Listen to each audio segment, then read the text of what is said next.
Bismillah деп бастаймыз. Так. Создание проекта. Создание проекта. Так, GitLab'ға пока GitLab не алмай қояйық, сосын саламыз. Мгм. Біз проекттің орналасатын жерін іріктеп алайық. Бірінші ошкіге қойып помещать. Көбінесе бір папканы арнаймын, projects деген. Алдына стартап жасаймыз ба? Иә ағай, ана А, складской Саламыз ба, сымбат? саламатсыз. Опты маркет. Опты маркет. Мына жақтан все дейміз, все типы проектов, все Linux дейміз, что біз өйткені ана GitLab арқылы Kubernetes тастаған кезде ол жерде докермен, кубернетпен не алатындардың бәрі Linux образбен жұмыс жасайды да. Консольное приложение емес, бұл бізде не болады? Solution.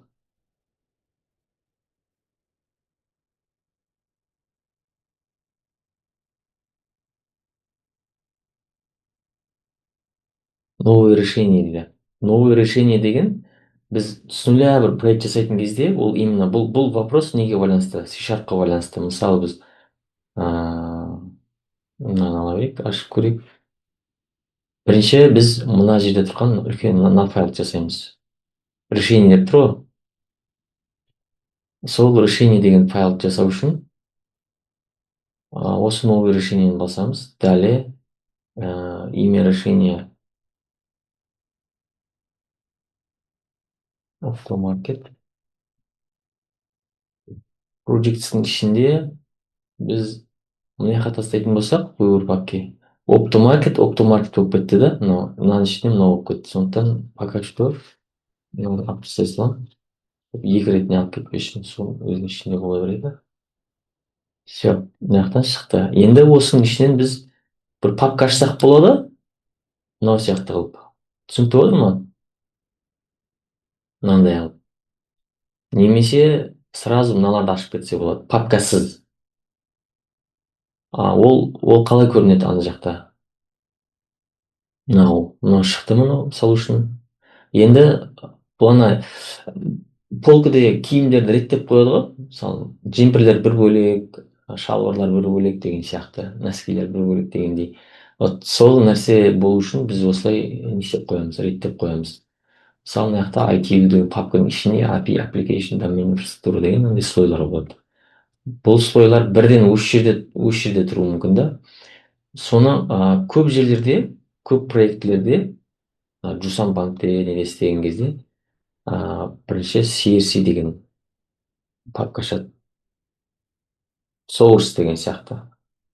Source деген папка ашады. Любой атын атай беруге болады, но бірақ көбінесе осыны. Соның ішінен енді создать проект дейді.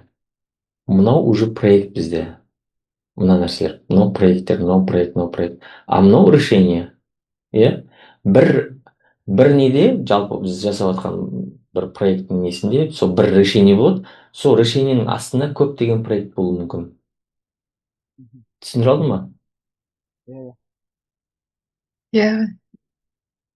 Мына жақта тұра берсін. Бұл, так, бірінші біз базадан бастадық қой, базасын проектировать етіп алдық. Сондықтан ол база бізде базаның схемалары, жалпы оның бәрі мына неде тұрады, доменде тұрады. Мына класстың ішінде entity деген нелерде осы жерде тұрады. Ал базамен подключение, RabbitMQ-ға подключение, очередьқа тастау, мысалы Redis кешіріп ету, ол барлығы осы инфраструктураның ішінде тұрады. Поэтому біз не істейміз? Біріншісі application емес, API, ол API-де сайт тұрады, кәдімгі өзі тұрады. Application-де сол сайтпен болатын CRUD операциялар, create, read, update, delete, базамен кәдімгі жұмыс жасайтын бизнес логика тұрады application-де. Доменде базаға кететін схемалар тұрады. Таблицалардың нелері, схема, класстар, сонымен байланысты. Мына жақта мынау. Сондықтан біз бірінші application жасағанмен бізде мына жақта базаның таблицалары жоқ, базаның таблицаларын бейнелейтін класстар жоқ, и базаға подключение жоқ. Естественно, мынау да болмайды да, сондықтан бірінші мынаны создавать етіп қажет емес. API мен application ең соңынан жасалады негізінде. Мына жақта библиотека дейміз. Мынау веб-проект, мыналардың бәрі библиотекалар бұлар. То есть класспен жасалатын, чисто опмен жасалатын проекттер. Библиотека классов, C# тіл жазып жатырмыз, Linux библиотека. Так, бұның атын не дейміз? Domain. Бұны біз неге тастаймыз? Source'қа ма? Бірінші solution'ның ішінде CRC деген болады, мына біздің случайда. Соның ішінде application деген папка, domain деген папка болады. Ол үшін біз не істейміз? Мына жаққа кіріп, чтобы мынау домаркеттің проекттің ішінде source деген папка болады.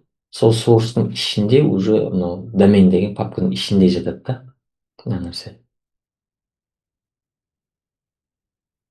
Domain, долгосрочный, так, мынау 9 уже 10 шығып кетті. 10-ды не алу үшін мен Visual Studio'ны апдейт ету керекпіз ол үшін. Пока 8 бен долгосрочный немен 8-ші версиясын жасай берейік. Бұл iPhone 16, iPhone 17 деген сияқты .NET-тің версиялары бұл.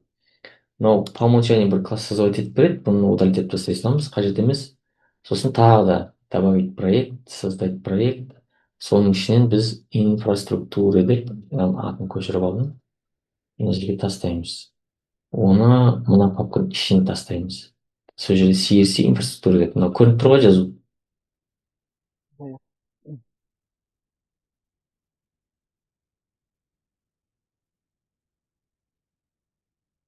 Мынау екінші, мынау шықты, и мынау шықты бізде. Мынаны тоже удалить етіп тастаймыз. Удалить. Так, енді доменнің ішінен бізге базаға подключение жасайтын, ол көбінесе мынау entity деген мынау папканың атын көшіріп аламыз. Жаңа осылай реттеп, ондай не істеген жақсы болады да.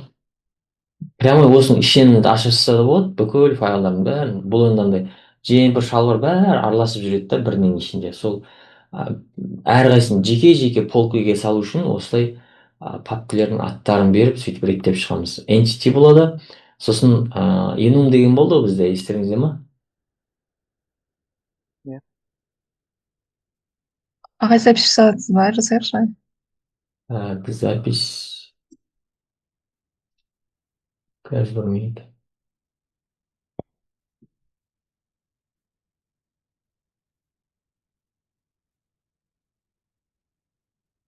Запись жүріп жатыр, иә. Enum деген ол бағанағы шаблонный таблицалар болады ғой. Сол қысқа шаблонный таблицалар болады. Permission деген сияқты разрешениялардың түстері, которые көп өзгере бермейтін нәрселер. Соны enumға тастаймыз. Одан кейін мына жақта enum event, пока eventті жасамаймыз, интерфейсті керек болады интерфейс. Бұл немен базаға обращение жасаңызда created by, created at, updated by деген полялар болады базада. Сол полялардың интерфейстарын осы жерде жасаймыз. Біз оны қазір просто көшіріп қоя саламыз тез болу үшін. Команда пока керек емес, инфраструктурада пока ашпай қоя тұрайық. Енді бізде сымбат, сіз демонстрация жасай аласыз ба? Қандай таблица болды бізде? Иә, ағай, оны қоса деп отырмын.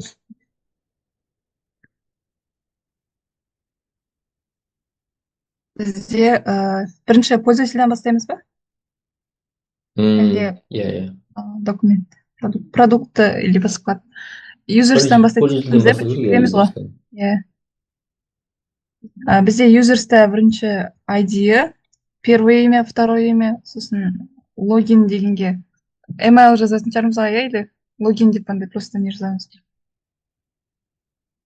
Логин, сосын password деп жаздық, сосын регистрация датасы.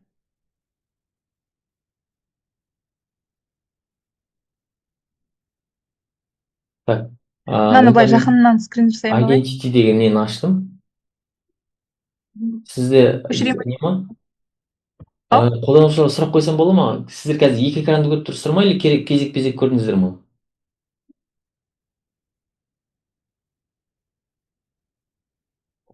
Сымбат, сіз айтыңызшы. а, мен сіздің экраныңызды программаға кірсем көрем, а былай өзімнің экранымды көріп тұрмын бағана.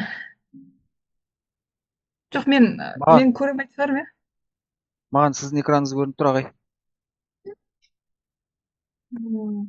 Мен ағайдан скриншот қылып жіберейін да, былай частьпен не фотоны сіз көрсетіп тұрсаңыз. Қазірше.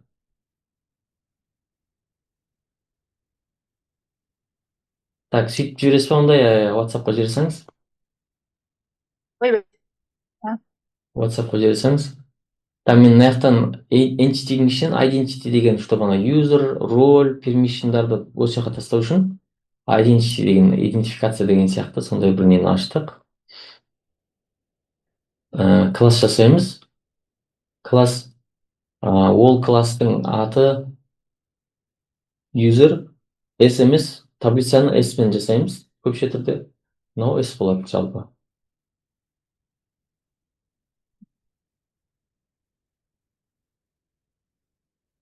Паблик бұл общий доступный класс болады. Қандай полялар бар бұл жерде? бірінші ID, private ID ID болады. дегендерді біз неге тастаймыз?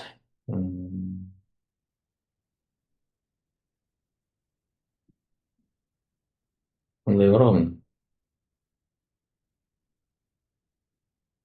Identity деген. Бұл мына жақта тұратын мынау.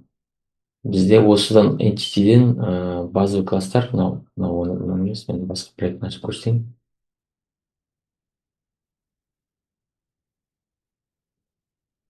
Мына проектін аша салайыншы.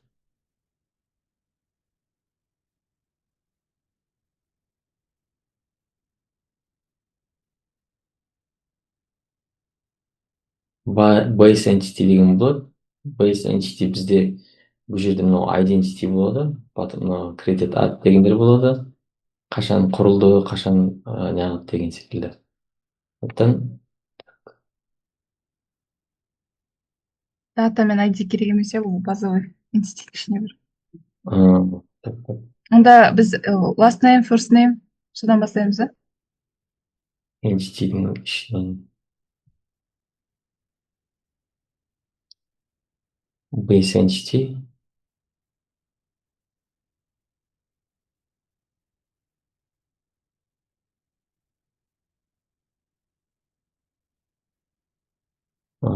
Сосын бізде интерфейс бар, identity деген интерфейс. Бұл керек болады репозиторий жасаған кезде. Соның ішіне тастаймыз оны. Бұл интерфейс internal, public қоямыз. Классымыз интерфейс болады бұл интерфейсте бізде public integer типті ID болады. Public time offset болады. Rated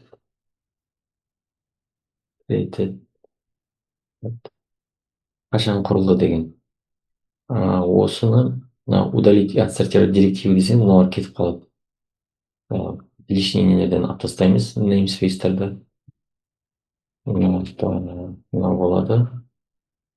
Бұл осы нелерді наследовать ету, то есть реализовать ету керек. Осы нелерді. Атрибуттарды, ID-ді, created add-ды. Сосын біздің юзеріміз бұл осы base entity-ді наследовать етеді. Юзерді создавать еткен кезде по умолчанию ода уже монополиялар болады. ID, created add деген. Яғни біз мынаны наследовать етсек болды, наследование жасасақ болды, автоматом барлық нелер осының ішінде болады. String. Негізі алдын айттық қой, мысалға few-ді басында мен few деп жасап кетедім, бір поледе тұра берсін да, әрбір поле оңай не деп. Бірақ кейін мына жақта мысалға мынандай ситуация болуы мүмкін. Істеуге болады, но бірақ егер мысалы мынандай жағдай болса, мысалы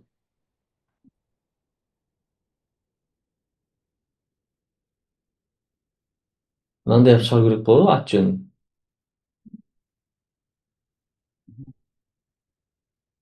Мысалы да сайтқа шығарған кезде, сайтқа кірген кезде мысалға. Мынандай болатын болса, мына жерде мынаның ішінде негізі толық нәрсе тұр ғой. Мына жерде мысалы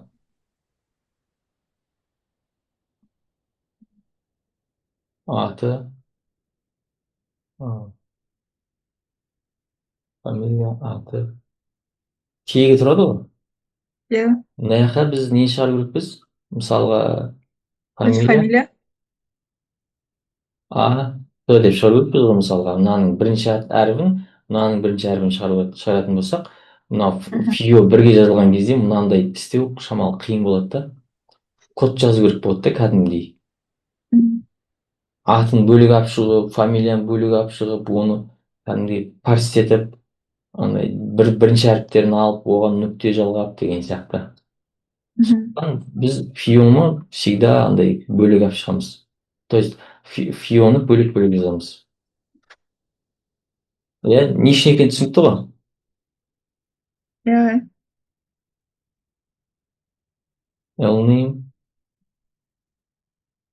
middle name. Мына альтты басып тұрып, бүйтіп белгілеп алуға болады да.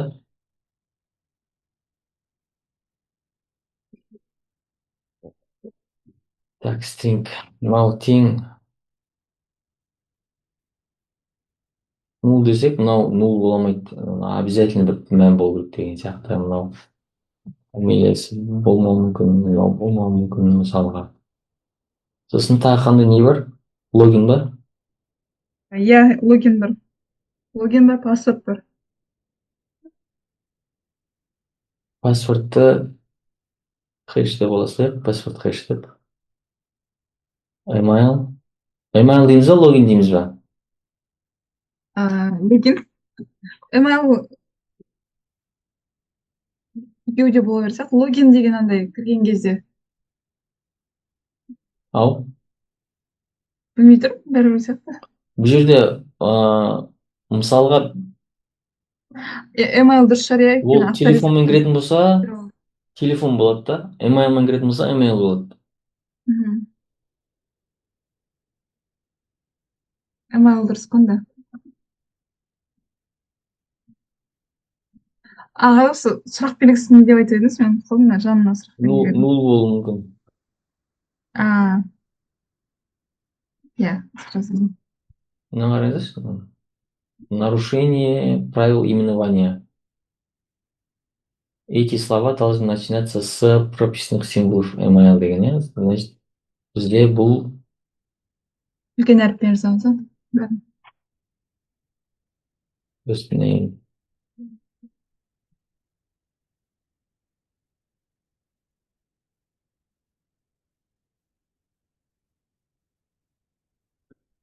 Email. Паспорт.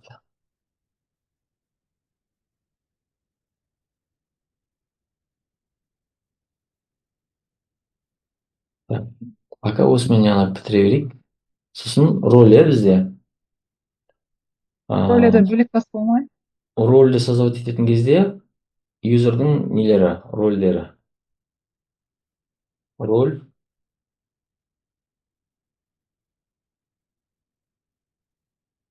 Класс. Мынаны алып аламыз. Наследовать етеді. Бұл по умолчанию уже ол жерде мына ID мен created at деген пойлар болады мына жерде рольдің ішінде. Одан кейін рольдің қандай пойласы бар?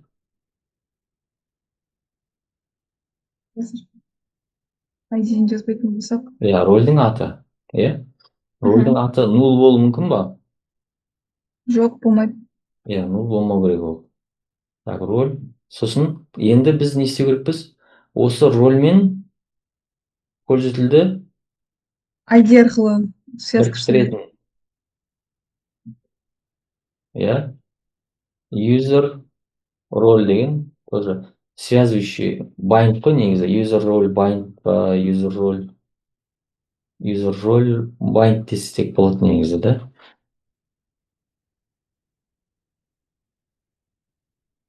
bind user role или просто user role дей салайықшы.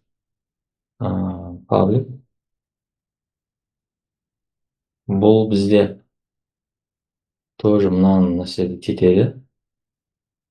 Бұл сіз Entity Framework жұмыс жасамайды. Entity емес, мынаны нәрсе. Бұл жерде бізде user болады. User рөлде public integer типті user ID болады. Headset және public user типті userдің өзі headset болады. Мынаның не алады? Нөл болуы мүмкін. Мына рөлді базадан алып шыққан кезде юзерді bind жасап бірге соны юзердің моделімен алып шығуымыз мүмкін, ол сіз алып шығуымыз мүмкін. И мына рөл алып шығамыз.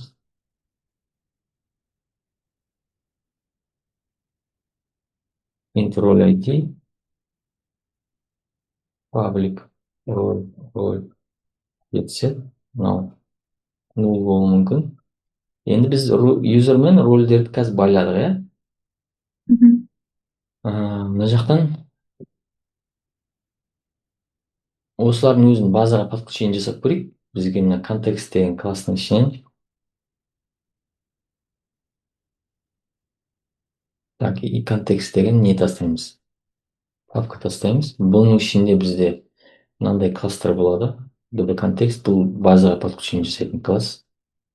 Бұл класстың ішінде бізде мына нәрсе наследовать етеді. Бұл не алу үшін Microsoft Entity Framework Core-ды орнату керекпіз қазір.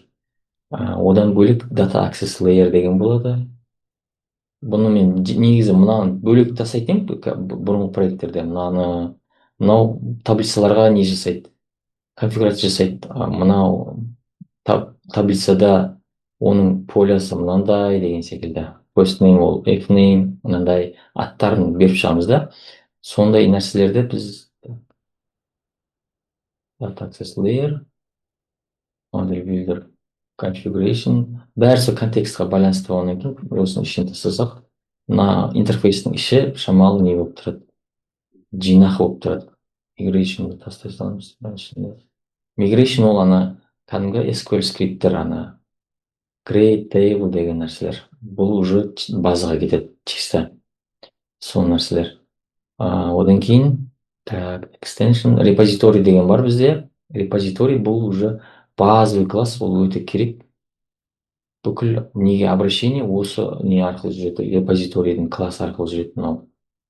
Мына жерде осылар.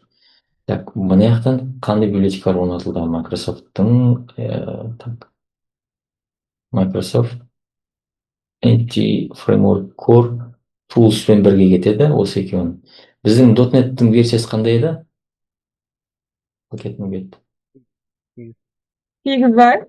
8 еді, сондықтан біз мына жақта орнататын кезде .NET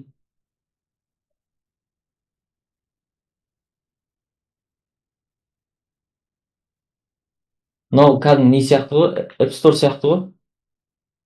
Осы жерден керек библиотеканы орнатамыз. 10-шы версия, қазір соңғы версия 10-шы шығып жатыр уже. Бізге 8 керек. 8-дің соңғысын аламыз. 8.23 дегенді аламыз. Сосын тағы да біздің қай базаны қолданамыз? База PostgreSQL ма? Қалай? Мынау кетіп қалды. Админ жасаймыз. Оны емес, Postgre адрес айтасыздар. Postgre'ді қолданамыз.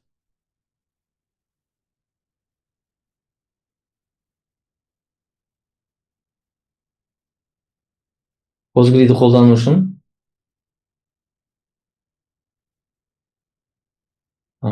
так. Ол бізде қазір мынау NPG SQL Entity Framework, мынау Postgre, мынаны қолданамыз. Осының пакетін аламыз. Бұл пакетте орнатылып бітті. Бұл секеу. Бұның просто бұл 10-шы версия емес, біз бұны тоже 8 аламыз. 8-де 11 последний. .NET 8 байланыстырып. Осыны алдық. Одан кейін мынау HTML sanitizer деген базаға мысалға SQL инъекция деген не бар, атака бар. Мына біз база информация сақтап жатқан кезде сол тексттардың ішінде delete drop database деген нелер болатын болса, случайно кетіп қалса, біз как будто анау базаны полный удалить етіп алуға болады да. Сондықтан сондай нәрселерді тазалап отыру үшін мынау керек болады. Бұны келешекте қосамыз. Newtonsoft JSON файлдарымен жұмыс жасау үшін мынау керек болады. RabbitMQ кейін қосамыз. Serialog логирование керек болады. Redis тоже кейін қосамыз. Мына JWT токен авторизацияға. И мына нәрсені біз қоямыз. Өйткені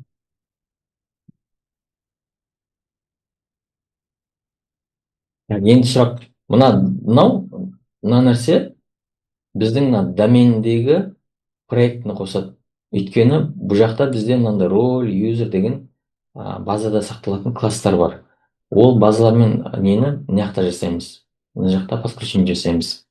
Сол мына проект бір-бірінің библиотекаларын көру үшін, бір-бірінің ішінде класстарды, методтарды көру үшін біз мынаған мынандай нені ссылканы референс, project reference деген референс, ол ссылка. Проектқа ссылканы инклюд жасап, включить мына доменнің ішіндегі domain.c project деген файлды қосамыз. Сол арқылы мынаның ішіндегі класстарға доступ аламыз. Енді ары қарай мен мынаны просто көшіріп қоямын. Бәрін с нуля жазып өтпей қойып. Мына IDB контекст деген өте керек нәрсе негізі. Пока что мынаусыз жасай берем енді не болу үшін. Сосын интерфейсқа бөлек шығарамыз оны. Мынау бізде entity framework мынаны уже тапты сразу. Мына жақта бізде users бар, роль бар, user roles бар. Аламыз. Уже көріпті мына. Өйткені domain entity-дің ішінде, identity деген папканың ішінде бізде мына класстар бар. Соны мынау автоматом алып тұр. Мынаны алып тастасақ егер, мыналар көрінбей қалады. Қосылды. Ары қарай, так. On model creating деген тоже керек болады. Өзім ғана қосып қоямыз.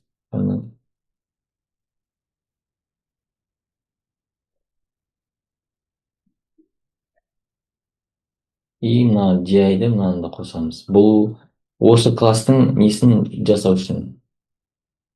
Мына классты қосу үшін керек болады. Одан кейін бізде мына жақта тағы өте маңызды бір папка бар. Бұл dependency injection. Бұның бәрі негізі мына жаққа жіберуге болады. Бірақ бұны осы жақта жасаймын. Әр слойдың өзінің нелерін, мынау проектті запускать етіп отырады ғой. Серверді запускать етіп отқан кезде ол проекттің ішіндегі әрбір классты, әрбір методтарды, нелерді, сервистарды инициализация жасау керек. Оған азудан орын бөлу керек. Соған қай интерфейстің реализациясы қайсы класс екендігін байланыстырып отыру үшін осы нәрселер керек болады. Сондықтан бізге мынау сол нелерді, кодтарды біз осының ішіне жазамыз. Бұл собеседованиеге келеді бұл сұрақтар. DI туралы, DI-дің түрлері туралы. Осы жерде основной екі папка бар бізде. Далмен біз базамен связан нәрселерді қосамыз. Ал сервиспен таза интерфейс, сервис соларға қатысты нәрселерді қосамыз. Мына нәрсе. Инфраструктураның сервистарын регистрация жасау. Дал сервис registration мынау болса. Осы жер түсінікті ма?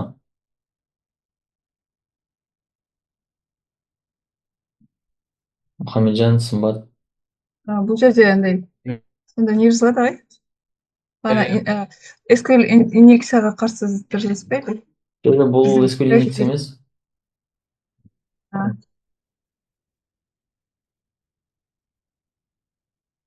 Бұл SQL инъекция емес.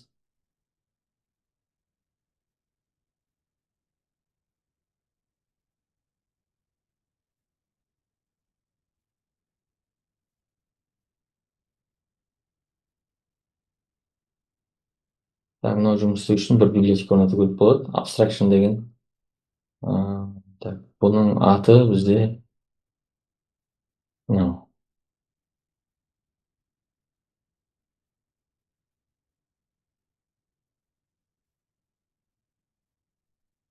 SQL инъекцияны оны кейін сосын қосамыз, иә, бірінші базамен подключение жасап алайық, сосын барып оны бәрін бірден қосып жіберсек, ана шамалы не болады, түсіну қиын болып кетеді.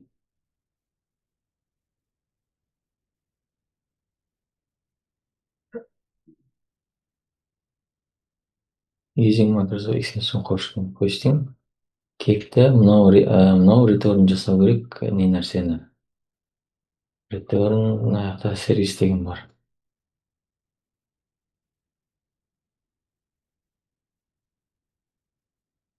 Енді далды қосамыз, data access layer'ды бірдегі ол мынау аты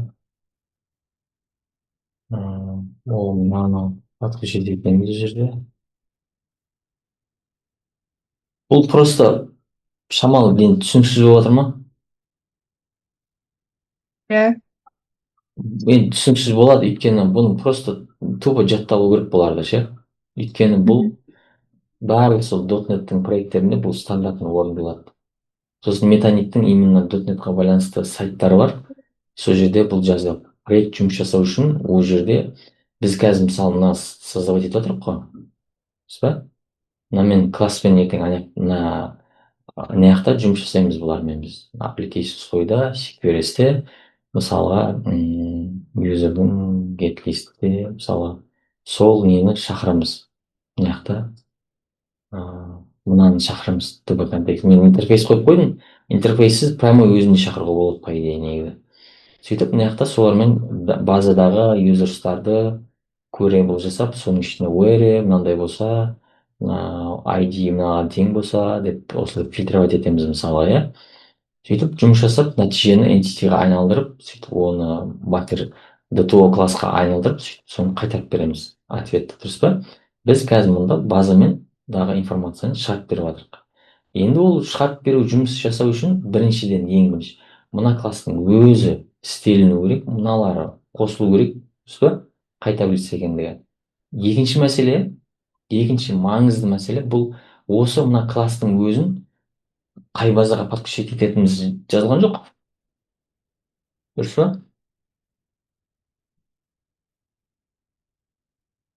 Мына мысалы connection string, use npk SQL деген опшнға айтамыз. Мынау бұның опциясын айтамыз, ол use использует npk SQL.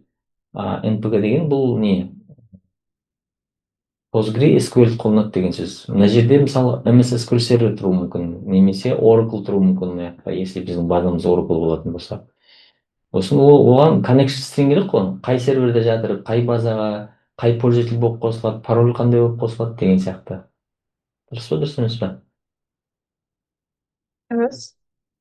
Осы керек. Сосын оның несін жасаймыз? Migration assembly деген, оның миграционный файлдары қайда тастаймыз оны. Оны жерде мысалға инфраструктурада сразу migration деген папкаға тастайды, мына жақтан. Мынаның ішіне тастайды, мыналар ғой. Бұны автоматын біз жазбаймыз, мұны өзі генерат жасайды сразу. Қазір оны көресіздер. Бұл жағы оңай, оны түсіну. Сосын enable retry деген бар, on failure. Егер біз базаға инсерт жасап отқан кезде құлап қалады, connection құлауы мүмкін. Сондай кезде де 3 рет retry жаса дейміз. Повтор жаса. Қайтадан повторно жібер ананы. Қайтадан повторно жібер деген сияқты. From қанша секундтан кейін? 5 секундтан кейін 3 ретке дейін повтор жасайсың. Command timeout деген любой запрос к базе можно ждать до 120 секунд деген жазылып тұр. 2 минутқа дейін. Яғни базаға запрос жібердік, 2 минуттың ішінде ответ қайтып келмесе, все, уже файл ол құлады деген сөз.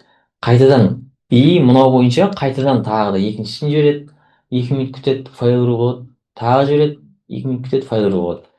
Но сол үшін мынау енді өте керек нәрсе, имен связан нәрсе, бұл да күшті нәрсе негізі. Көп проект бұл қосылмайды негізінде. Сондықтан мынаны просто алып не істейміз? Көшіріп алып өзіміздің проектіге дата жерге тастаймыз. Мынау біздің DB классымыз бағанағы инфраструктурада контексттің ішінде жатыр бұл. Мына connection string қазір жазамыз. Бұл мына жақта ол үшін API жасау керек біз. Добавить, создать проект, библиотека емес, ол веб болады. веб API'де қайсысын таңдаймыз? REST. Linux бар ғой. Жоқ.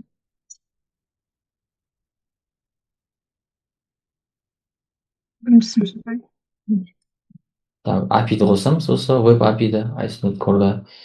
Бұның проекттің атын біз API дейміз.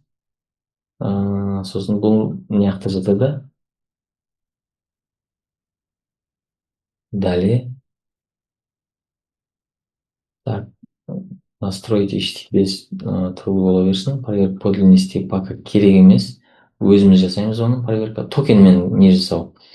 Включить поддержку OpenAPI деген бұл Swagger'ді қосады мына жақта. Swagger, чтобы ол Swagger деген ол мына нәрсе ғой. Біздің жазған endpoinттарымыз бүйтіп шығып тұру үшін, мынандай болып шығып тұру үшін get листіміз ол былай мынандай параметрмен жұмыс жасайды деген сияқты осы нәрсе шығару үшін біз мына нені қосамыз. Мынаны өзі автоматом қосып береді осыны жасап. Не использовать оператор верхнего уровня деген ол өте керек нәрсе негізі. Ол мына жерде қараңыздар, мысалы мынада программды ашсаңыздар, мына жақта сразу биолар не деп жазылып кетті да. Обычно бізде класстар жасаған кезде ол класстың аты, мынау нәрселер болады ғой, namespace, мынау аттар болады да, program класс деген секілді.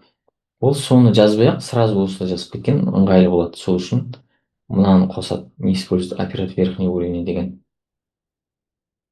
Так, следует ли создавать явный класс программ и метод main деген соның білдіретін нәрсе. Использовать контроллеры галочка қоямыз. Все, арай кеттік. Асықпай әрі қолданып көрмеген. Так, мына жерде weather forecast'ты өзі жасап береді, мынандай тестовый. Бұны полный удалить етіп тастаймыз. Бұлар керек емес. Соответственно, мына жақта weather forecast деген контроллер бар. Оны да өшіріп тастаймыз. Мына weather деген сөзді іздейік бірінші. Удалить тастайық.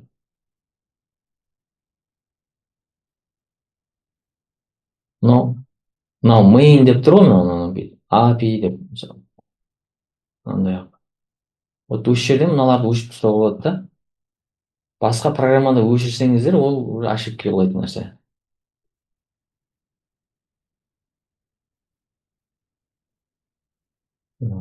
Иә? Бұлай больше андай бір таза тұрады да кодтың іші, кодовый базамыз. Осы жерден weather деген сөзді іздейік. Бар ма екен?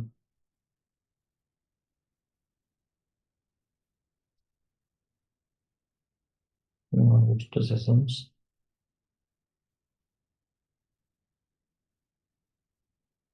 Басқа жоқ.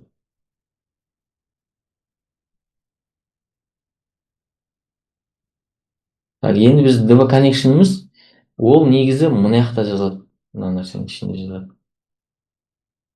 DB сразу мына верхний уровень жазайық. Allow first. Мына жерде мен қазір мына жақтан алып келем. Так, мен қазір өзім мынандай түзетіп шықтым қазір.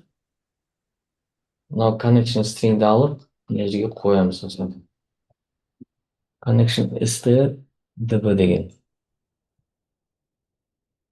Көшіп тастай саламыз. Мынау ат пен мынау ат бірдей болу керек. Аттар бірдей болмаса оны ала алмай қалады. Localhost деген бізде өзіміздің компьютерде не болады? Банағы localhostқа қосылады. User ID Postgres. Слай. Так, мына жақтан сол Postgres'ті ашамыз, запуск етеміз.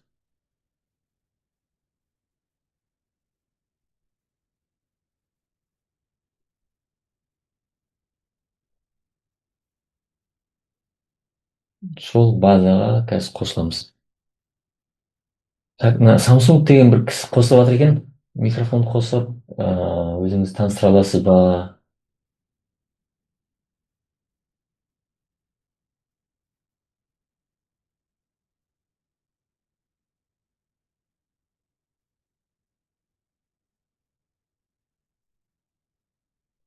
Тексттің ішінде мына жаққа түсу керек, по идее, миграциямыз. Сол үшін migrations.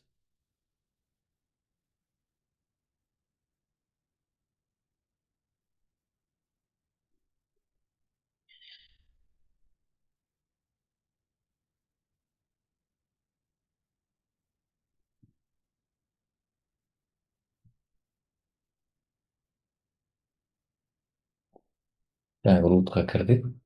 Мына жақтан IT-ді, мынау өзіміздің мына сервердағы базалар қазір. Так, пока енді қарап бір минут. Біз мына нәрсені алып келейік қазір. Мына жерде бізде не бар?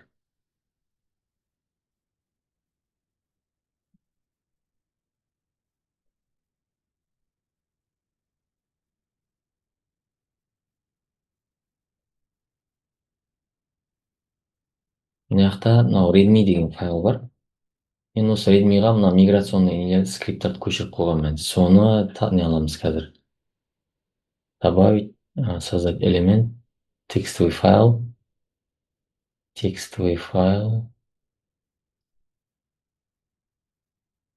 readme текст,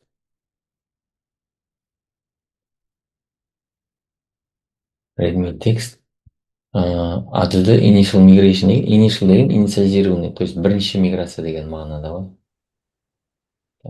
Сол миграциядан кейін бізде уже таблицалар пайда болу керек. Бірінші очистить решение деп, пересобрать деп, ешқандай ошибка жоқ па бір тексеріп көріп аламыз. Сосын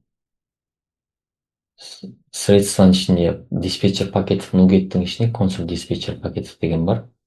Соны таңдаймыз. Одан кейін біздің проект по умолчаниеміз бізде оны инфраструктураға қоямыз. Өйткені миграционный нәрселеріміз осы инфраструктураның ішінде болғаннан кейін. Initial migration скачать етеміз. Мына дизайн деген нәрсе керек болады бізге. Мынаны көшіріп аламыз. Біз бағана тулсты ғана орнаттық, дизайнды. Миграция жасау үшін дизайн деген не керек, библиотека керек бізге. Біз қай версияны орнатқан едік? 8-11. 8-23. Мына біріне сәйкес келу керек негізі. Барлық версияның бүкіл пакеттердің 23 версиясы шықпаған ғой. Пакетке 23 версия, 11 версия болды бағана. Entity Framework ол жиі шығады, оныкі 23 версия шығып кеткен 8-ші ненің .NET-тағы. Сондықтан осылар. Так, ары қарай мынаны жалғастырамыз. Средства, нугет, консоль. Мынаны қайтадан абстракт етеміз.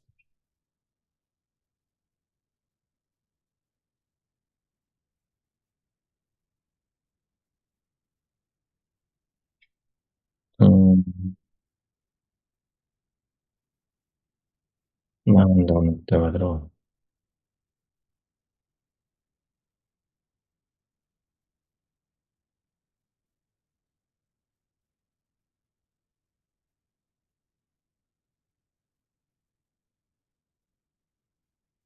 Білмеймін. Так, мынау ғой бізде назначить качество запускаемого проекта деп, мынау тұру керек.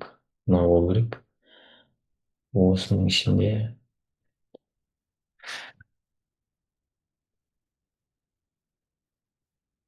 API-ге тастаймыз енді. API-ге осыны орнату керек. Сонда әр мынау нелерге, проекттерге нені орнатышу керек иә мынау? Нелерді. Өзі сұрайды нәрсені да. Именно дизайн дегені бағанағы миграция жасайтын не болып тұр ғой, проект болып тұр ғой. Соны сұрап отыр қазір.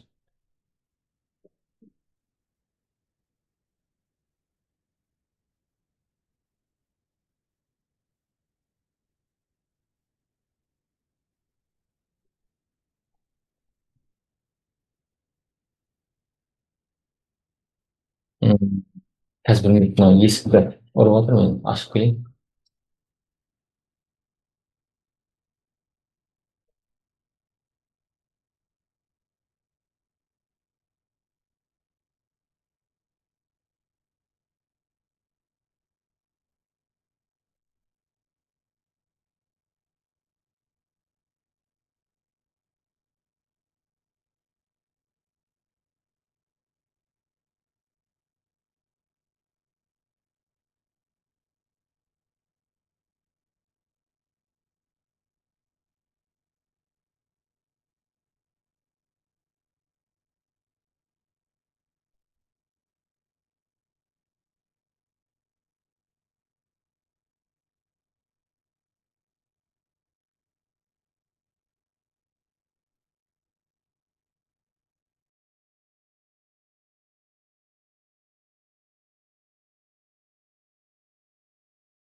Қазір 1 минут кешіріңіздер.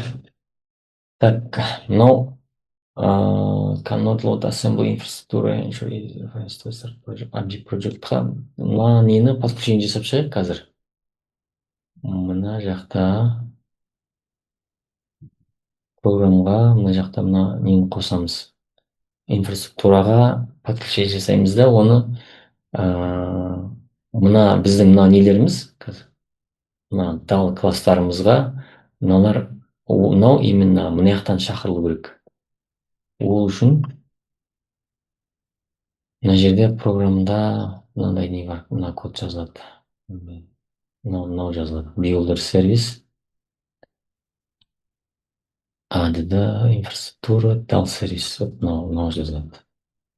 Kestrel build web application'нан кейін мынау сервис add контроллердің алдында мына жерде мынаны қосамыз. Ол мыналар қосылу үшін бізге мына нені не істейміз. Мына жаққа инфраструктураға не жасаймыз. Мынаны қосамыз. Мына екеуін бірге көшіріп алайық пока что. Соңында application'ды контекстті жасайтайық.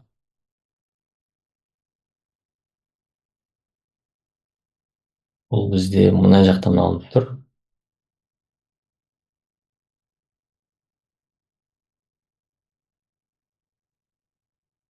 Оны көру үшін көне алып жатыр. Public static.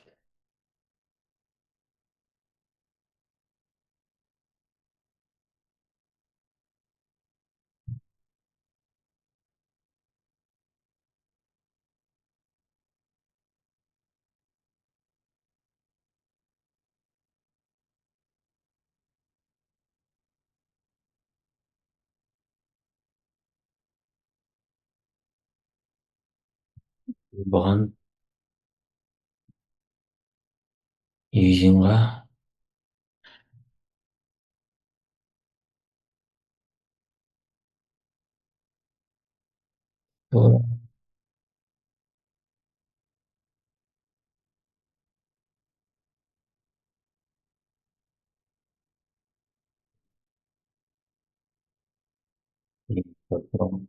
бірден таппайды да.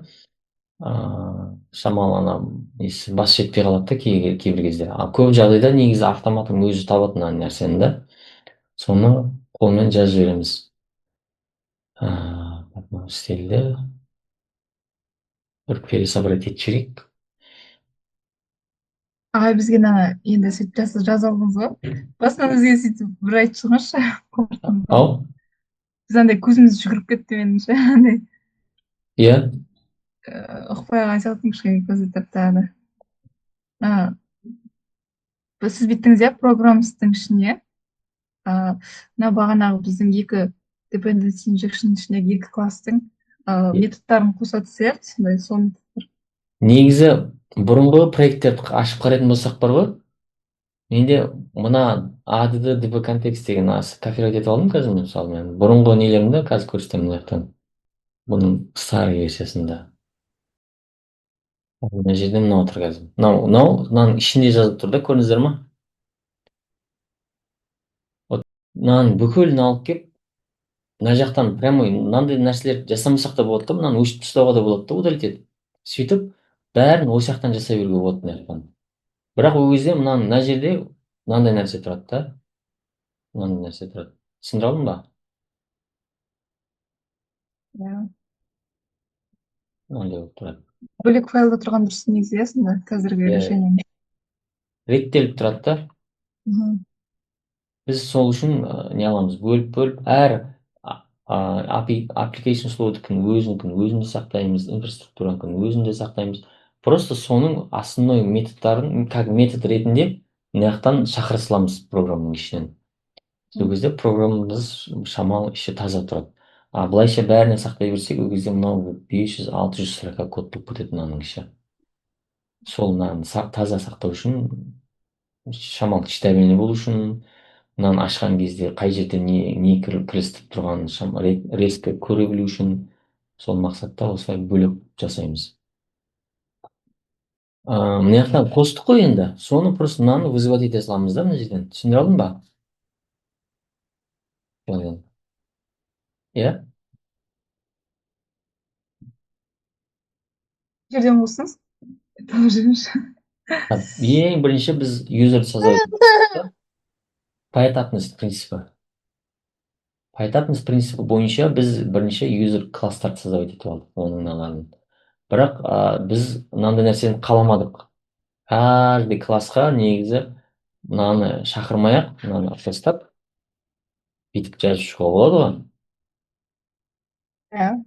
Иә. Бүйтіп жазып шықсақ та болады бұны. Бүйтіп. Бұлай да істеуге болады да, бірақ бұл жерде біз мынау ID нелердің бәрін централизованно басқару үшін және келешекте мына ID-лермен шамалы бір ортақ бір класстар жасау үшін сол мақсатта бұны біз выносить етеміз бөлек неге интерфейсқа шығарып жібереміз.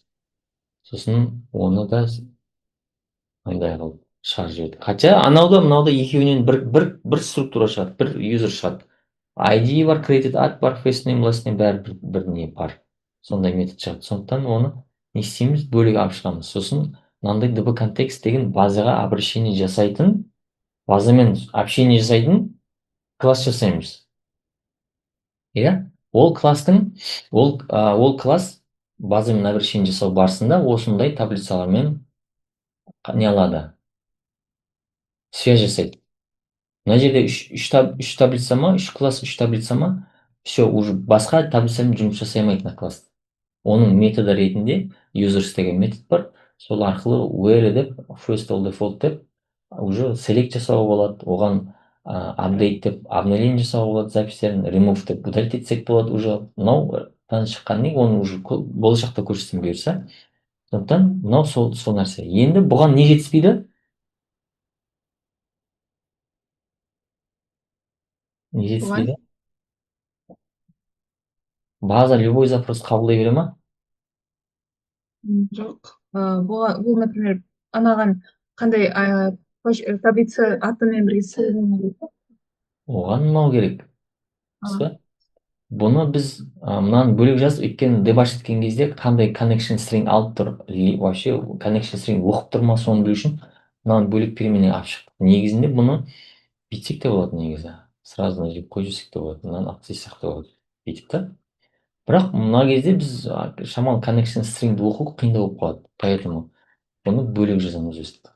Connection string оқып тұр ма, сол үшін. И все, мынау нелері бағана миграционный фразалары. Иә, connection бар. Связь, ол связьді біз мына жақта API слойға жазып тастаймыз. Мына жерге localhost пока өзіміздің мынау компьютерде орнатылған мынандай базаға мынандай пользователь мынандай парольмен қосыл деп. Мынау нелер, мына Postgre'ді орнатып жатқан кезде мына жазылады, мына root деп па, өзіңіз білесіз. Қай пароль беріңіз, сол пароль жазасыз. Postgres деген системный пользователь. Немесе мынау базаны создавать етіп, басқа бір ат берсеңіз болады. Студент па, или админ деген сияқты бір ат беріп, соған create user деген бар, grant деген бар, сол юзерға қандай грант береді, полномочия береді, соны жасайды да. Сөйтіп, сол connection string деген мынау арқылы мына немен базаға подключение жасайды. Сосын бұл жұмыс істеу үшін бүкіл нәрсе программа арқылы жүреді, программа класс арқылы жүреді. Запускать еткен кезде де web application, create builders, мынандай аркстар арқылы билд жасайды. Билдқа сервистарды ADD-мен тіркейді. Ол жерде мынау инфраструктураның сервистерін тіркейді. Далда тұрған мына сервистарды бәрін ADD жасап шығады, мыналардың бәрін түгелімен. Мынау реторн жасап тұр, мынау сол реторннан келген нені мына жақта сол мынаған тіркеп жүреді. Сосын мына жақта контроллерлерді енгізеді, чтобы API-леріміз жұмыс жасау үшін, endpoint-тарды енгізеді, Swagger'ды енгізеді, чтобы Swagger'дың несі жұмыс жасау үшін. Сосын use деп сол нені іске қосады. HTTPS деп SSL сертификатқа HTTP мен келген запростар бар ғой, без сертификат дегенде HTTPS-қа редайрект жасап жүретін нәрсе. Сосын авторизация керек дейді, контроллерге мап жаса дейді. В общем, сөйтіп ранға жібереді. Осыдан кейін уже все, программа жұмыс жасап кетеді. Түсіндіре алдым ба? иә Бұл кішкене бұл қазір бұл жағы неде кәдімгі үлкен болып жазылады негізі. Метанитті кейін жіберемін. Именно метаниттің сіздер қазір базовый синтаксистерін оқып отырсыздар ғой. Именно вебқа байланысты несі ол айтылады негізі. Мынау жағы енді шамалы түсінемін, бұл басында қиын болады бұл мышлениеге келу. Өйткені біз қазір біздің қалыптасқан мышлениеміз бұл форматқа, бұл паттерндарды ойлана алмайды да пока что. Бұны просто как есть қабылдай саласыздар, жаттайсыздар, болды енді.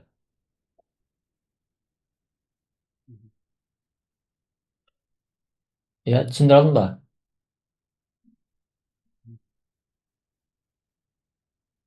Мұхамеджан, иә. так, енді мынаны қосқаннан кейін инфраструктураға барып, біздің ана миграциямыз әлі қосылған жоқ. мына консоль диспетчер пакетті қалай аштыңыз ағай? Ау, мынау консольді қалай аштыңыз? мынаны ма? Маған дейін мешать ете берді ғой бәрі келіп. Средства, Иә. нугет, диспетчер пакетов, нугет, консуль диспетчер пакетов. Сол жерге мынаның add migration деген ключевой сөз бар өзі. Просто өзі көшіріп жазып қойғам. Add migration деген новый миграция создавать етіп, базамен не жасау үшін. Базаға мен скрипттер тастаймын. Create table деген, alter table жасап, оған новый колумна қос, колумн қос, новый баған қос деген сияқты нәрселерді осы add migrationмен кетеді. Сосын соны апдейт жаса деген кезде уже commit кетеді, мынаны исполнять ет деген сияқты. Немесе артық қате кеткен миграцияларды remove жасап тастаймын. Кетті, enter. Enter кетті. New assembly is invalid.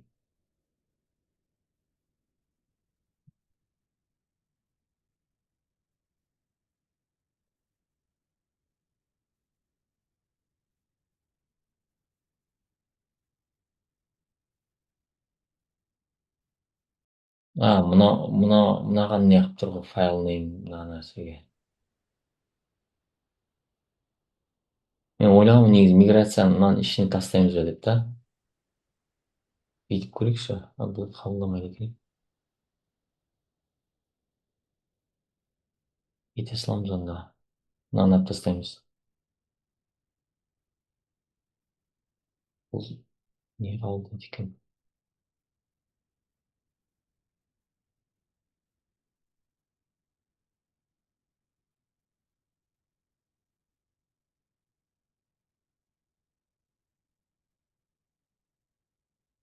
Онда миграция сыртқа түседі онда.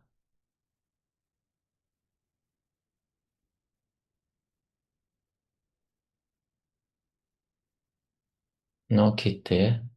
Мына жерден миграция деп шықты мынау өзі. Мынаны удалить етіп тастаймыз онда. Мен соның ішіне түсем ма деп ойлаған едім. Түспейді екен ғой. Мынау мысалы add migration'де мына оқып қарасақ егер, app деген кезде ол запускать еткен кезде осыларды іске қосады. А енді remove жасаған кезде, remove сосын update жасаған кезде, ол кезде down деген кетеді. Down'да наоборот сол drop table жасап, құрған нәрсені удалить етіп тастайды. Бұл енді бәрінде дроп жасамайды, ол ситуацияға байланысты. Кейде ол мына жақта аттың кезінде бір add колумн жасайды, новый колумн қосты, новый поле қосты таблицаға да. Мына жақта соны керісінше әрекеті сол полені дроп жасап тастайды. Иә, түсіндіре алдым ба? Down не үшін керек, up не үшін керек? Up select жасау үшін керек пе? Иә. Down. Up. Сол біз жасаған өзгерістерді базаға қондыру үшін керек қой. Схемадағы өзгерістерді. Ол select, SQL запростар емес.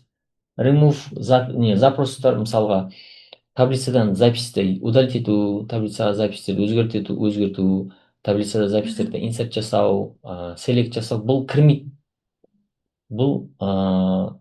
Бұл жерге апқа именно таблицаның структурасын өзгертетін запростар, базаның структурасын өзгертеді. новый таблица қосу, таблицаны удалить етіп тастау, таблицаға новыйдан поле қосу, бар таблицаның поляның атын өзгерту, ренейм жасау полясының атын, немесе оның типін мысалға varcharдан текстқа ауыстыру деген нәрсе бар ғой, old typeқа new typeқа енгізу деген сияқты. Соның барлығы структураны өзгертетін запростар сол аптың кезінде келеді. Енді down ол наоборот откат жасау, откатить последние изменения. Түсіндіре алдым ба?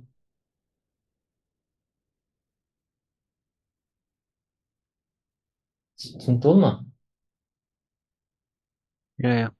Біз қазір create table ғой, мынау да create table, мынау create table, үш create table жасап, соответственно, оның откаты сол таблицаны удалить ету болады ғой. Иә?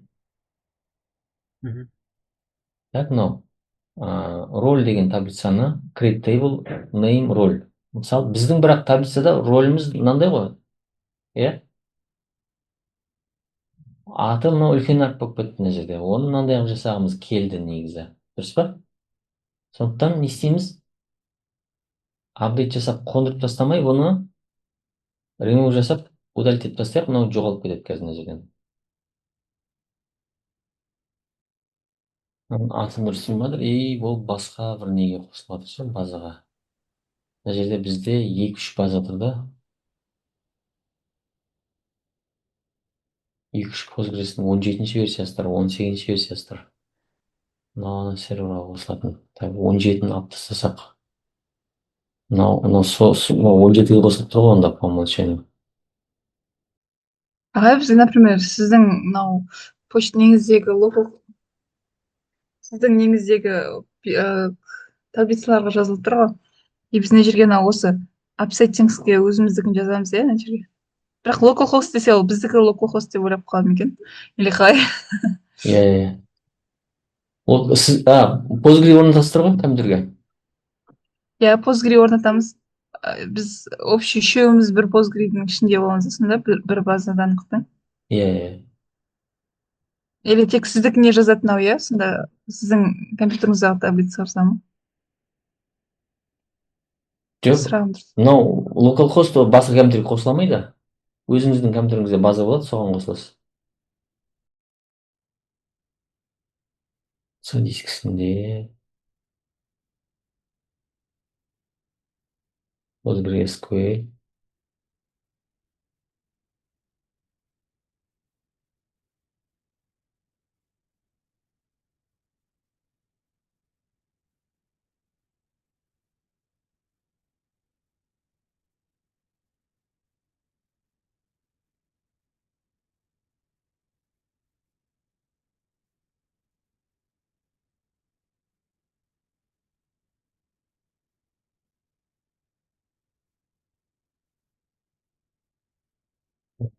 Сын файл болмайды бұда.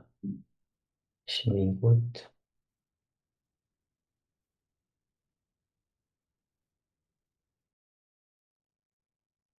Порт мынау екен ғой. Иә? Значит, біз портты өзгертеміз онда. Мынау по умолчанию негізі көбісі 3 болып тұрады да, мынау 2 болып тұрады да, значит, ода мынау екен ғой. Порты басқа да онда ананың. 2 база болғаннан кейін мынаусы басқа портты қабылдағанда.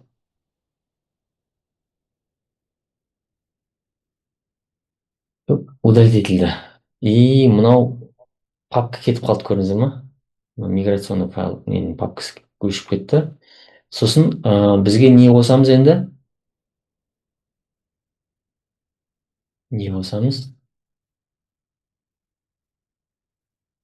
Мыналарды қосамыз.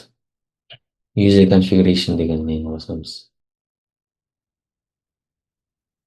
Plus user configuration.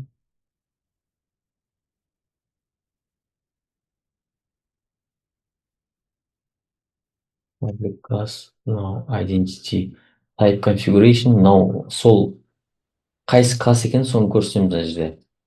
Builder деп сол to table мына осылар кете бастайды. Енді бағанағы миграционный файлымызды білесіздер ғой, примерно естеріңізде ғой, таблицаның аттары бәрі үлкен әріп болды ғой. Дұрыс?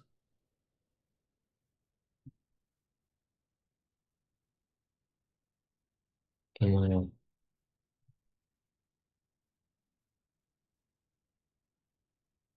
Телефонды да қоса салайық. First name, middle name.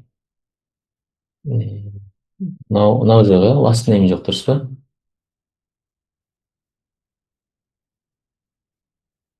Last name. Last name. Қазір max length деген 15 символ максимальный. 16 символдан тұратын болса, уже қате шығарады.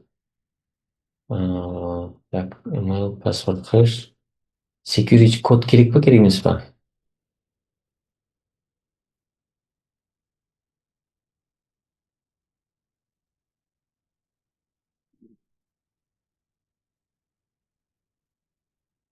Security код негізі керек болып қалады. Time код қажет емес.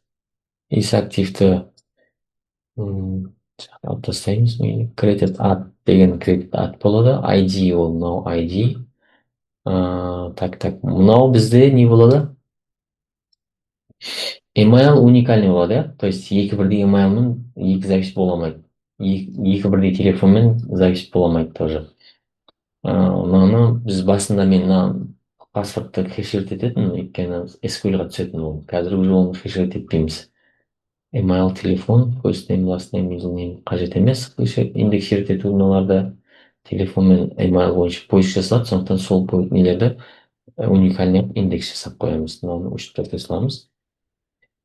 Сосын соны подключать ету, ол просто мынаны қоса саламыз. DB контекстқа мына жерге мынаны қосамыз. Өзі тартып алды сразу. Енді келесісі нені қосамыз? Рольді қосамыз.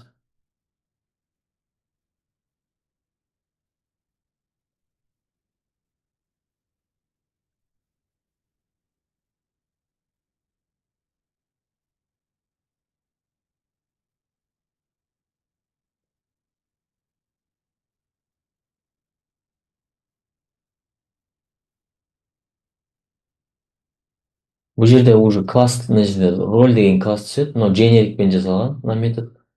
Роль деген класс түседі. Сосын таблицаның аты roles, мынау кешарппен бәрі.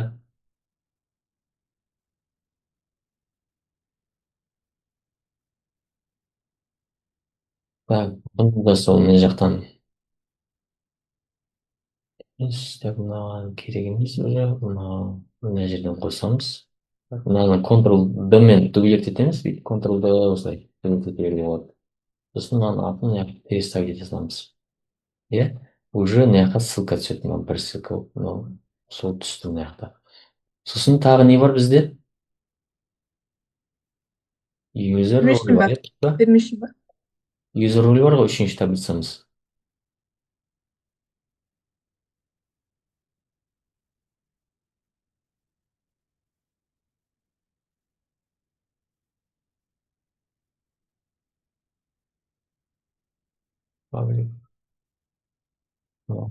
Так, мен мына рольсті бір байқап жүрейік. As name. Is name уникальный болу керек, дұрыс па? Потому что админ деген екі запись бола алмайды ол жерде. Иә, бірақ запись болады. На уровне базы біз оны уникальный қылып тастадық. Уже мына индекстің өзі контроль жасайды, бірдей ат түспейді уже мына жаққа.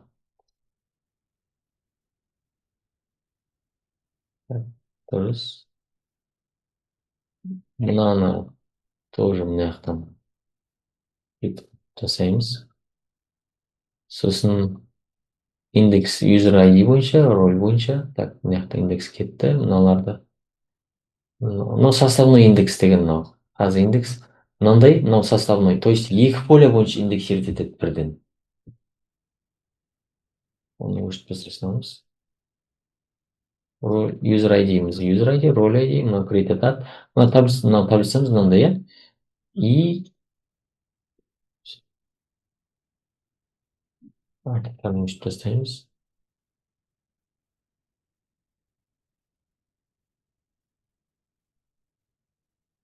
Так, енді мынаны завышқа кетсек. Add migration'ды жібердік. Мынаны бақылап тұрамыз мына жерден. Мына жақтан бізде не шығу керек қазір? Refresh'тен ана новый база шығады. Мынау уже аты қандай? Аты кішкентай ма? ID, name, created ad, уже кішкентай болып шықты ғой аты, дұрыс па? Users'ның. Енді ары қарай не істейміз?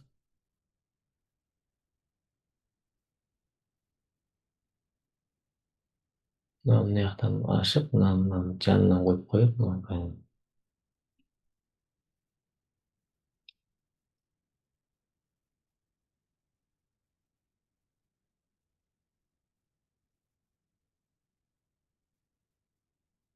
сосын апдейт жасаймыз, иә? Апдейт жасаған кезде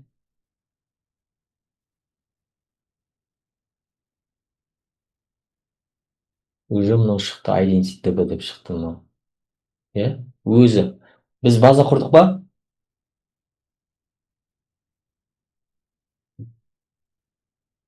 Алло?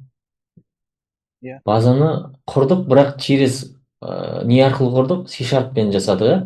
Мынаның ішіне Иә. кірген жоқпыз, дұрыс па? Мына жақтан мысалы create database деп мына жақтан создавать еткен жоқпыз. Базаны біз мына жақтан через C# арқылы, бұл бағанағы code first деген подход. Бірінші код жазу арқылы базаны құру.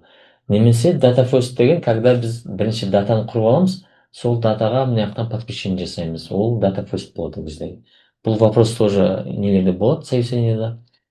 Енді identity'де схемада public деген схеманың ішінде table деген не бар, раздел бар. Tables'ның ішіне бізде мынау бар. И мынау төртінші миграционный не мынау. Мынаны біз не істесек, select жасайтын болсақ, select from тура мына запись шығады, мына add the initial migration деген сол запись тұрады мына жерде. Мына түрмен.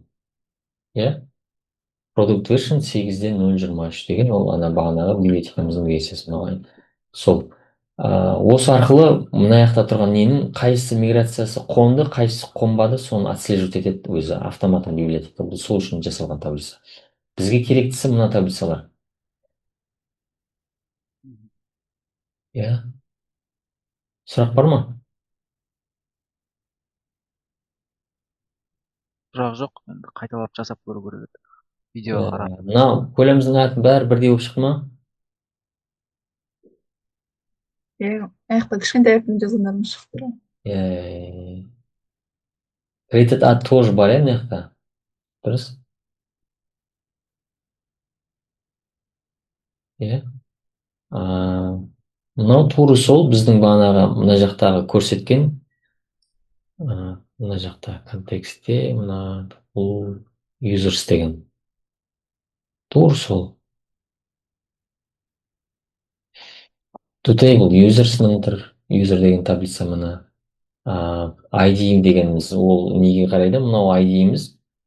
Ол мынандай has column name, мынандай ID-мен. Ол мынау тұрмын ID-иміз. First name деген полеміз, мына класстағы ол қайсыған қарайды? Мынандай has column name, имеет имя поля, first name, мынаның тұр first name.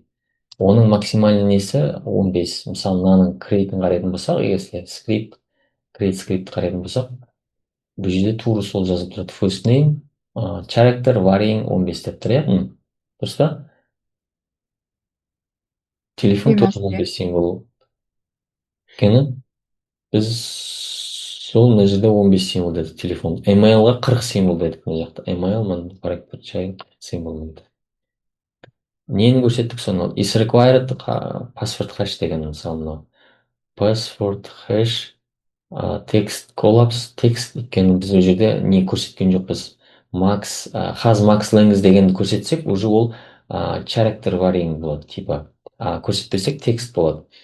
Және not null болып түсті міне. Not null бізде ID-де тұрады, first name-де, password-та және created атымыз тоже not null болады. Иә? Түсінді алдың ба? Иә, Түсінбей қалған жерлеріңіз бар ма, бір шамалы бір картина не сложилось дейді ғой, сондай моменттер. Сабақты басынан қарау керек сияқты маған бәрі. Иә, оны жаттап алу керек. В целом, мынау сценарийдің несі, жүру жолы сол түсінікті болса болды. Чтобы ана мышление қалыптастырса, сол нәрсеге, одан кейін ары қарай просто оны жаттау керек болады. Мынау мысалға мына нәрселер өте маңызды қазір. Сосын мына класс маңызды. Одан кейін ары қарай біз уже осы келесі бұйырса сабақтарда нені жасаймыз? Добавить проект веб емес, бұл библиотека болады. Библиотека классов. Application. Мынау CRC-дің ішіне түседі бұл. Мына жерде тұрады. Мына жақта төртеу болады қазір. CRC application. 8-бен жасаймыз. Не мынау? Мынау түседі. И бүкіл CRUD операциялар, совещание келетін көп нәрсе осы application слоймен байланысты болады. Автоматты қолдану, CQRS қолдану, DI не деген чисто архитектурамен жасау барлығы. Негізі бүкіл в целом бәріне қатысты. Сол Solid туралы оқып келіңіздерші, енді келесі сабаққа бұйыртса метанитті OOP интерфейсті оқыңыздар. Сосын Solid оқыңыздар. Solid өте маңызды. Өйткені біз соның принциптерін пайдаланамыз. Алдағы уақытта айтып отқан кезде не үшін екендігін уже Solidпен байланыстырып отырасыздар. Single application, responsible, open closed principle, variable escape substitution principle, interface segregation principle және D деген dependency inversion principle деген өте маңызды. Осы 5 нәрсе обязательно жүретін еді. Solidтің принципімен жазу, чистый код қылып жазу, ол нелерде сұрайды, ана серьезный компаниялардан, банктерде, телекоммуникацияларда, бүкіл IT компаниялардың бәрінде Solidті почти бірде бір совещание өткен емес, Solid сұралмаған. Осы кезге дейін, мысалы историяда, мен өзім тарихымда. Сондықтан Solidті жақсылап 3-4 нені мақаланы ашып, 7-8 мақаланы ашып, әртүрлі статьядан оқыңыздар. Жан-жақты әртүрлі статья, әртүрлі қырынан ашады Solidті да. Сөйтіп барып, келесі сабақ бұйырса, осыларды не істесек, бір повтор жасақ, шамалы жеңіл болады. Метанитпен Solidті бір оқып келіңіздер, сосын алгоритмизацияның курсын тоже ары қарай жалғастыра бересіздер. Өйткені код жазған кезде процессура методтардың ішіне сложный кодтар олсыз жазылмайды да. Біз қазір мына сабақта веб технологияны өттік та. Создать проект с нуля қалай жасалады, базаға подключение қалай реттеледі деген секілді. Класстар қалай жасалып жатыр, таблицамен подключение қалай жүріп жатыр соны. Енді алдағы уақытта уже сол таблицалармен жұмыс жасау үшін, сол жұмыс жасап жатқан кезде чистый код болу үшін Solidтің принциптері, оның бәрін дальше жалғастырамыз. Ол одан да күрделі болады негізі. Сондықтан мынаны қайта повтор жасау керек болады, варить ету үшін. И вана Solid обязательно. Сұрақ бар ма? Сұрақ жоқ. Бәрі түсінікті болды ма? Жоқ. Сұрақ қоятындай түсінікті болған жоқ деп.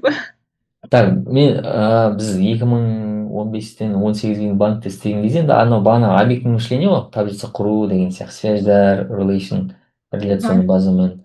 И 18-де бірінші рет стартап компанияға жұмысқа кірдім, бэкенд разработчик болып. Сөйтіп Чоколайф мидің аналогын жасадық, сливки деген. Сол жерде осы базамен подключениені біз бір апта жасағанбыз ғой. Әшейін бір таблицамен connection жасап, базамен просто связь жасап, сөйтіп базаға бірінші create запрос жіберіп, оны оқып, апдейт жасап, удалить етуге, осы операция жасауға прям бір апта уақыт жібергенбіз біз. Қасымда Жансұлтан деген студентім бар, ол кезде сол студент кезінде 4-ші курста жұмысқа алған оған. Ол фронтенд разработчик, мен бэкенд қылып қойған бастық. Сөйтіп, с нуля осылай кәдімгі базаға интеграция жасап, entity framework'ты үйреніп, өзің жұмыста отырсың, айлық аласың, бірақ үйреніп отырсың да жерде. Сөйтіп, бір апта жасағанбыз осы подключение. Бір апта істеп, сол подключение жасалып, мынау енгізген информацияң, формада жазған информацияң базаға түскенін көрген кезде кәдімгі анау қуанышыңда шегі жоқ қой, бір ұбт-дан бір 120 бал алған сияқты боласың ғой. Сондықтан Өзгерістер көру керек иә, бұл қызық негізі бар ғой. Кәдімгі сіз жасап жатқан нәрсе, мына жерден мысалы біз кейін форма жасап, немесе форма болмаса мынау Swagger арқылы запускать етіп, Swaggerмен запускать етіп, create запрос мысалы. Create запростан мынаны ше, мысалы users'тан create бір first name, нан жазып, last name жазып, телефон, email мыналарды жазып жіберген кезде сол записьтеріңіз мына жақтан селект жасаған кезде шығып тұрады ғой. Бүйткен кезде мына жақтан запистер шығып тұрады. Хотя сіз мына жақтан запускать етіп жатырсыз. Мына жақтан запускать еткен кезде ол мына жақтан шыққан кезде кәдімгідей қуанасың. Сондықтан иә, до конца не алыңыздар, көп уақыт бөліңіздер. Теорияны оқу керек, потому что ол көп нәрсені түсінуге мүмкіндік береді, и ол собеседованиеге келеді ол сұрақтар. Метанит, бағанағы нені солидті оқимыз. Так, жақсы. ағай не вторник күні бола ма әлде понедельник күні бола ма? Так, вторникқа или средаға қояйық, өйткені шамалы уақыт болсын арада. Бұйыртса, Біз иә, демалыс күні істедік қой, жұма күні емес. средаға қояйық, онда жақсы. кім? Иә, иә. Иә, средаға қояйық. Средаға ма? Болды, алла бұйыртса, құдай қаласа. Жақсы. Мына бізге iPhone болса.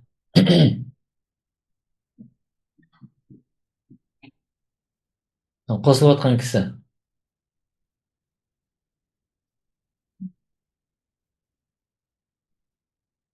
Так, жақсы, онда сау болып тұрыңыздар. Алла тағала зейіндеріңізді арттырсын. ағай Ау, мынау руководство веб-апи ма әлде мына метанитті іздеп отыр едім бағанағы веб-апиның жоқ, арқасындағы негізі оны где-то бір айдан кейін оқысаңыздаршы. ана просто ана бағанағы екі файлды түсіну үшін қараймын ба деп ойлап отыр едім. Ол қажет емес, пока керек емес. А, Ол жерде мен өзім 3-4 рет оқуға тырысқанмын собеседованиеде алған кезде. Қиын түсіндіріледі. аха, Метаниттің именно вебқа арналған версиясы, веб разработканы түсіндіретін жері шамалы қиындау да. Бағана ООП, основа ол жақсы түсіндірілген ол жерде. И ол собеседованиеге келеді, ол сұрақтардың бәрі келеді. Сондықтан и қазір сосын вебқа өтпей тұрып, полноценно вебтің негізі мына жақта бар ғой, мына проектте мына application слой, домен, осылар просто файлдарын создавать етіп, сөйтіп оны жұмыс еткізіп, тестировать етіп, сөйтіп үйреніп алу керек та, солидтің принциптерімен үйреніп алу керек та. Сосын жалпы в целом проекттің өзі қалай жұмыс жасап тұр, мына жерде мыналардың орналасу реті де тоже важный да негізі. Мынау мысалға бүйтіп тұрған болмайды да. Реттілік тоже маңызды бұл жерде.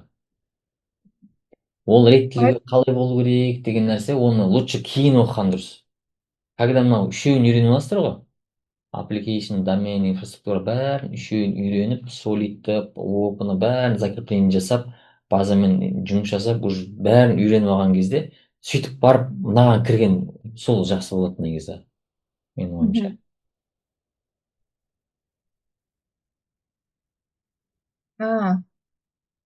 сізге оны zip файл ретінде жібересіз ба? Ну, то есть Пока сол файл ретінде жіберемін, кейін бұйырса алдағы уақытта бұны гитқа саламыз.